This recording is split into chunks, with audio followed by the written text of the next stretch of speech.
Wassalatu wassalamu ala Rasulillah Sayyidina wa maulana Muhammad ibni Abdillah wa ala alihi wa sahbihi wa man tabi'ahu wa mawala. Ashhadu an la ilaha illallah wahdahu la syarika lah wa ashhadu anna sayyidana Muhammadan abduhu wa rasuluhu la nabiyya ba'dah. Allahumma salli ala sayyidina Muhammadin nabiyil ummi wa ala alihi wa sahbihi wa barik wa sallim.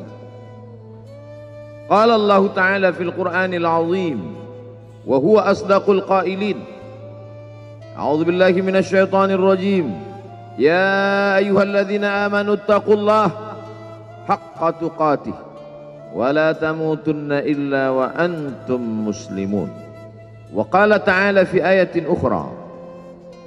Ya ayyuhalladzina amanu taqullaha wa qulu qawlan sadida yuslih lakum a'malakum wa yaghfir lakum dhunubakum wa man yuti'illaha wa rasulahu faqad faza fawzan 'azima. Ibadallah, usikum wa nafsi bi taqwallahi wa ta'atihi faqad fazal muttaqun. Hadirin jamaah Jumat yang dimuliakan Allah Subhanahu wa taala. Semua orang senang melihatnya karena dia bersih, karena dia rupawan, karena dia sopan dan santun, karena ayahnya meninggal dan ibunya juga sudah lama meninggalkannya. Orang kasihan melihatnya, maka karena kesenangan hati mereka, mereka sendiri yang memberikan gelar untuknya yang belum pernah mereka berikan kepada orang sebelum dia. Gelar itu bernama Al-Amin, orang yang layak menerima amanah. Amin diambil dari 3 huruf, alif, mim, nun. Dari kata alif, mim, nun muncullah kata amanah. Orang yang mampu menerima amanah disebut Al-Amin. Kita mengatakannya jujur. Lawan daripada amanah adalah khianah. Al-Khain, pengkhianat. Dia tidak berkhianat. Dia adalah seorang yang mampu mengemban amanah dan terpercaya. Maka semua orang percaya kepada dia. Dari alif, mim, nun juga akar yang sama dengan iman, akar kata yang sama dengan iman, maka iman berarti percaya. Dia adalah orang yang dipercaya karena memang dia mampu mengemban amanah. Kapan kebencian itu datang? Kebencian itu datang ketika dia naik ke atas bukit Safa dan dia berkata kepada semua penduduk Makkah, seandainya aku katakan di balik bukit Jabal Abi Qubais yang besar, gagah, perkasa, tinggi, menjulang ini ada pasukan musuh yang akan menyerang kita, apakah kalian percaya? Semua mereka berkata, shadaqnaka, kami percaya karena memang kami menggelar engkau orang yang dapat dipercaya. Seandainya aku katakan bahwa ada pasukan musuh yang akan meluluh lantakkan, menghantam, membunuh kita, apakah kalian percaya? Mereka menjawab, shadaqnaka, kami percaya. Seandainya aku katakan bahwa aku menerima wahyu dari Allah dan aku diperintahkan Allah untuk mengabarkan kepada kalian yang baik-baik akan masuk surga, yang jahat-jahat akan masuk neraka, percayakah kalian? Disitulah perlawanan datang, bukan dari orang lain, bukan dari musuh, bukan dari lawan. Perlawanan itu datang dari saudara kandung, dari ayah kandung yang masih ada hubungan darah. Tabban laka ya Muhammad alihadza jama'tana, celakalah engkau Muhammad, apakah hanya untuk ini saja kau kumpulkan kami hari ini? Allah membelanya, langsung Allah membelanya.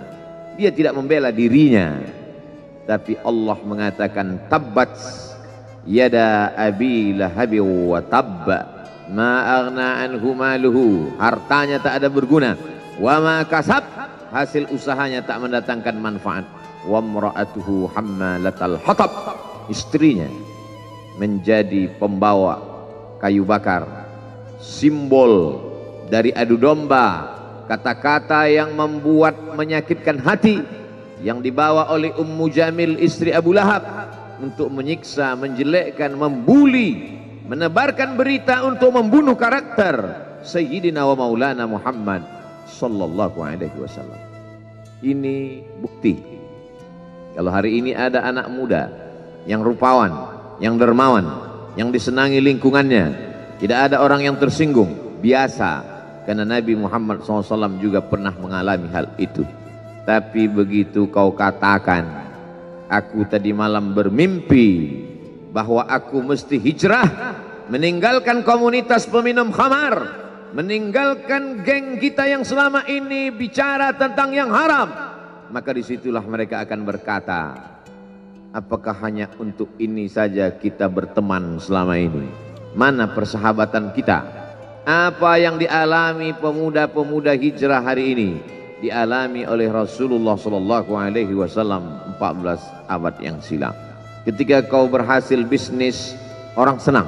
Ketika kau berhasil membina rumah tangga, tidak ada orang yang tersakiti. Ketika anakmu lucu-lucu dan kau berada di tengah mereka, tidak terusik kepentingan mereka, tidak terganggu ekonomi mereka, engkau adalah sahabat, engkau adalah teman setia. Tetapi ketika kau tidak ikut kemauan manusia, disitulah engkau sedang melantik dirimu sendiri menjadi musuh. Maka Allah kuatkan hatimu. Wa in tuti' aktsara man fil ardi, kalau kau ikut kebanyakan orang di atas muka bumi, yudilluka an sabilillah, mereka hanya akan menyesatkan engkau dari jalan Allah Subhanahu wa taala. Tapi api itu tidak pernah padam. Kalau dia padam, maka berakhirlah dakwah Islam. Dia terus bergelora, dia terus menyala, dia terus membakar kemunafikan, membakar kemusyrikan, sampai akhirnya embargo pun tiba. Jangan ada yang mau bergabung dengan kelompok Muhammad sallallahu alaihi wasallam. Jangan ada yang mau berkirim makanan, jangan ada yang mau berdagang, jangan ada yang mau menjalin transaksi. Mereka ingin membunuh secara perlahan-lahan. Jangan beli produknya, jangan duduk bersamanya, jangan berteman dengan dia. Kenapa kamu mau berfoto dengan dia? Kenapa kamu mau bergambar dengan dia? Kenapa kamu masih mau mendengar ceramah dia? Adakah orang yang mengalami hal itu hari ini? Adakah ketakutan-ketakutan dari hamba Allah yang mengatakan Allahu Akbar, Allah Maha Besar, tapi takut ditinggalkan kawan, cemas ditinggalkan sahabat? Maka itu pernah terjadi pada kelompok Sayyidina wa Maulana Muhammad sallallahu alaihi wasallam. Kalau pembunuhan karakter tidak berhasil, maka ada yang lebih dahsyat daripada itu. Mereka tawarkan dunia beserta isinya. Wallahi, demi Allah wahai paman, demi Allah wahai Abu Talib, law wada'u syamsa fi yamini wal qamara fi yasari, andai mereka letakkan matahari di tangan kananku, bulan di tangan kiriku, ala atruka hadzal amr, supaya aku tinggalkan dakwah ini, aku tidak akan meninggalkannya. Bujuk rayu mulai tiba. Itu terjadi pada diri Nabi Muhammad sallallahu alaihi wasallam. Kalau kau tidak mempan dimusuhi, kalau kau tidak mempan dirangkul, kau akan dipukul. Kalau kau tidak mempan dipukul, kau akan dirangkul. Berbagai macam cara, dari mulai yang paling keras sampai yang paling lembut, dari mulai yang paling lembut sampai yang paling keras, sampai akhirnya tempat bergantung itu hilang, lenyap, musnah. Ada dua tempat bergantung, saudara kandung ayah Abu Talib. Mereka tidak mengusiknya karena dia keponakan Abu Talib. Abu Talib anak Abdul Muttalib, Abdul Muttalib anak Hashim, Hashim anak Abdi Manaf, Abdi Manaf anak Qusay, Qusaylah pendiri Darun Nadwah. Mereka keturunan darah mulia dari Adnan.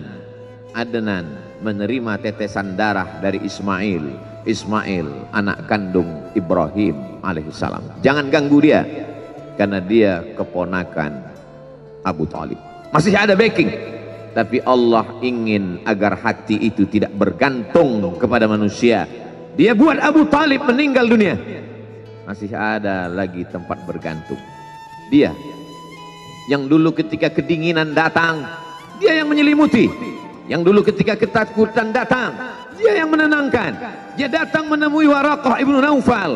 Waraqah berkata, Namus, malaikat yang pernah datang kepada Ibrahim, yang pernah datang kepada Musa, yang pernah datang kepada Isa, sekarang dia datang kepada suamimu. Katakanlah, jangan takut, jangan cemas. Kalau nanti sampai masanya dia akan diusir dari kampung halamannya, aku orang pertama yang akan membelanya. Karena begitu yang kutemukan dalam kitab-kitab suci yang kubaca, kata Waraqah bin Naufal. Hari itu juga tempat bergantung itu patah. Khadijah menghadap Allah Subhanahu wa ta'ala. Tak lagi ada makhluk tempat bergantung, tak ada lagi ranting tempat berhinggap, tak ada lagi batang kayu tempat berpegang.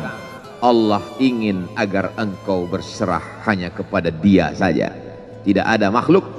Bersandar kepada makhluk akan kecewa, bersandar pada kayu yang rindang akan tumbang, bersandar kepada benda akan binasa, bersandar kepada sahabat akan berubah menjadi musuh. Bersandarlah kepada Dia, Hayyun Maha Hidup, la yamut, Dia tak pernah mati. Bersandarlah kepada Dia, Al-Aziz yang Maha Perkasa, Al-Jabbar yang Maha Berkuasa. Itu yang diinginkan Allah dari sosok Sayyidina wa Maulana Muhammad sallallahu alaihi wasallam. Dia pergi, sengaja dia pergi berjalan kaki, karena kalau dia pergi menunggang unta, mereka sudah mengintai, dia pasti lari, dia akan pergi ke tempat yang jauh. Sengaja dia pergi berjalan kaki. Lalu kemudian dia pun sampai ke suatu tempat. Dia berharap mereka adalah orang-orang yang lembut akan yang menerimanya, tapi dia tidak diterima dengan tala'al badru alaina. Dia tidak diterima sebagai ahlan wasahlan. Ahlan, keluarga, kau datang kami sambut sebagai keluarga. Sahlan, mudah, kau datang urusanmu mudah. Ahlan wasahlan. Tapi dia tidak dianggap sebagai keluarga, dia tidak dianggap sebagai sahlan, dia dianggap sebagai musuh. Dia dilempar dengan batu, dia dilempar dengan kayu, dia dilempar dengan tulang onta. Apa yang dia lakukan? Dia bersembunyi di balik bukit. Dia angkat kedua tangannya. Ilaika ashku dha'fa quwwati. Kepada engkau saja aku mengadukan kelemahanku. Wa qillata hilati, ketidakberdayaanku. Wa hawani bainan nas, aku hina di tengah mereka.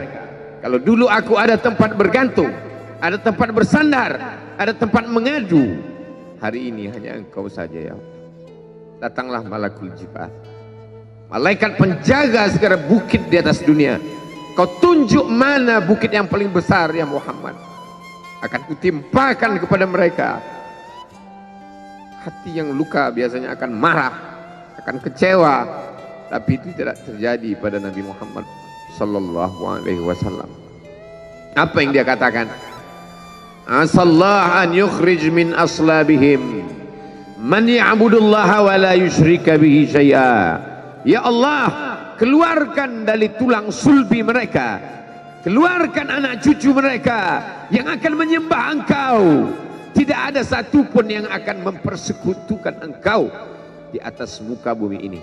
Doanya dikabulkan, hatinya susah, pikirannya kacau, tapi lidahnya tidak berkata-kata kasar. Dia doakan agar anak cucu mereka menyembah Allah. 100% penduduk Taif hari ini bersyahadat asyhadu an la ilaha illallah wa asyhadu anna Muhammadan Rasulullah. Doa orang yang teraniaya, doa orang yang terzolimi. Dia berhenti di sebuah kebun. Ada seorang yang bukan terpandang membawakan beberapa ranting anggur sebagai pelipur lara, penghilang haus, pelepas dahaganya. Ketika anggur itu akan masuk ke mulutnya, dia berkata Bismillahirrahmanirrahim, atas nama Allah. Maka hamba sahaya miskin, susah, melarat, perantau yang tak punya apa-apa itu heran. Apa yang kau ucapkan? Bismillah. Kau sebut nama Allah ya. Tidak ada satupun orang di kampung ini kalau makan menyebut nama Allah. Siapa engkau? Aku Nabi yang diutus Allah Subhanahu wa ta'ala. Berarti engkau sama dengan orang yang dulu pernah berada di kampungku. Engkau dari mana? Aku dari Ninawi. Ninawi ya. Di sana ada saudaraku, kata Nabi Muhammad SAW. Di sana ada saudaraku, namanya Yunus bin Matta. Yunus bin Matta adalah saudaraku. Sama-sama hamba yang diutus Allah Subhanahu wa ta'ala. Dia juga diingkari oleh kaumnya. Dia masuk ke dalam lautan, ditelan seekor ikan dalam 3 kegelapan. Gelapnya tengah malam, gelapnya lautan, gelapnya perut ikan. Dia berserah kepada Allah. La ilaha illa anta subhanaka inni kuntu minal zalimin. Begitu cara Allah mengingatkan Nabi Muhammad SAW. Apa yang kau rasakan hari ini belum ada apa-apanya dengan apa yang pernah dirasakan oleh Yunus bin Matta. Mendengar itu langsung saja Addas bersimpuh sujud mencium lutut Nabi Muhammad SAW.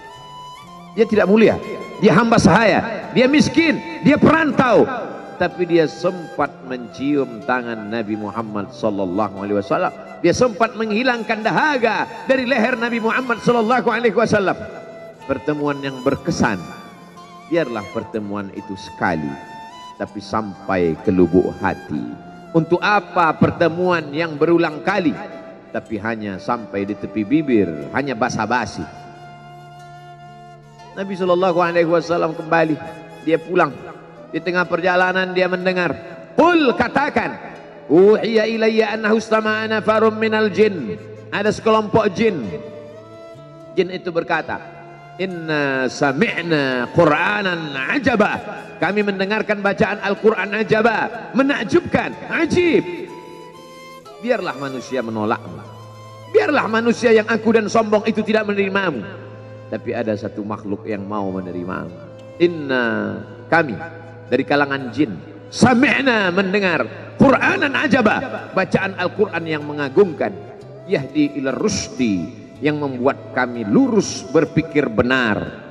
Betapa jin yang dikatakan makhluk jahat, tapi ketika dia mendengarkan bacaan Al-Quran tersentuh hatinya dan dia bersyahadat, anna minnal muslimun, kami ada yang muslim, wa minnal qasitun, kami ada yang kafir. Yang muslim taharrau rasyada, selalu mencari jalan kebenaran. Yang kafir kanu li jahannam hataba, mereka hanya akan menjadi santapan neraka jahanam. Dia kembali ke kota suci Makkah Al-Mukarramah seperti biasa, sampai akhirnya datanglah malaikat Jibril membelah dadanya, mensucikan hatinya sampai layak, lalu kemudian dia pun dibawa.